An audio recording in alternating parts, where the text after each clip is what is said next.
Have you ever wondered why these two are the first Pokemon we see? If you've played the original games or watched the anime, you'd probably remember the opening. Nidorino charges at Gengar and then it cuts to white. But this is a weird matchup and kind of random, so we never really know why this happens. We're gonna ignore the fact that Pokemon Blue had Gengar fighting Jigglypuff instead, so let's move on. Now, this is a very one-sided fight. In Gen 1, Gengar is really strong. 130 base special stat and 110 speed. Nidorino doesn't have any ground-type moves naturally, which means it can't do much against Gengar, and a ghost-type resists poison. So Nidorino's main typing is very much useless. In Gen 3, it gets even worse. Gengar has Levitate, so even if Nidorino had ground-type moves, it wouldn't work. Nidorino does have Confusion for psychic coverage, but with only 55 special attack, it's not going to do much against Gengar. Even in the modern games, Nidorino gets outsped, even though it can get Earth Power with sheer force. Gengar keeps its stats from Gen 1, so overall Gengar has the advantage in every form.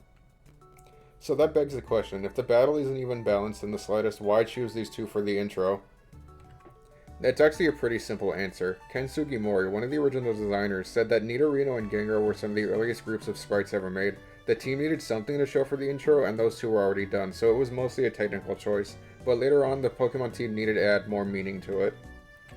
In 2019, Pokemon Masters EX gave us a scene that showed Agatha, a member of the Elite Four, and Professor Oak duking it out. The two Pokemon between them, Gengar and Nidorino. Fun fact, I had never played Gen 1 aside from the remake, so I never knew that Agatha primarily had poison types despite being the ghost trainer. The reason being the only ghosts in the original game were the Ghastly line. There was a lot of unused Pokemon left on the cutting board back in Gen 1, presumably a lot more ghost types. I always wondered what this thing was going to be, though they referenced it later in Terra Transformations.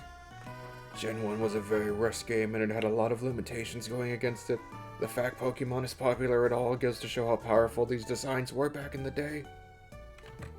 Professor Oak is never shown to have a Nidorino either. When opening up the Pokeball in the intro, it's a Nidoran instead.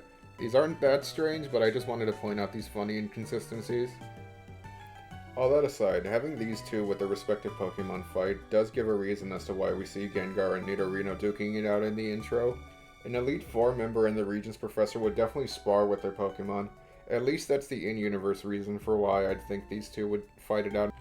All in all, I don't think there was any big lore reason as to why Gengar and Nidorino are the first Pokemon we see, ever. It's luckily a choice made out of necessity. Gengar being in front is the best choice since Nidorino's sprite is way more impressive when being viewed as an opponent, but I do like the little reference that they made when making the scene in Pokemon Masters. Alright, that's the end of the video. This was originally just going to be a YouTube short, but after doing some more research I wanted to flesh it out a bit more. I'm Emmy the Desert Hare, and if you like my content, please consider subscribing. I'll see you next time.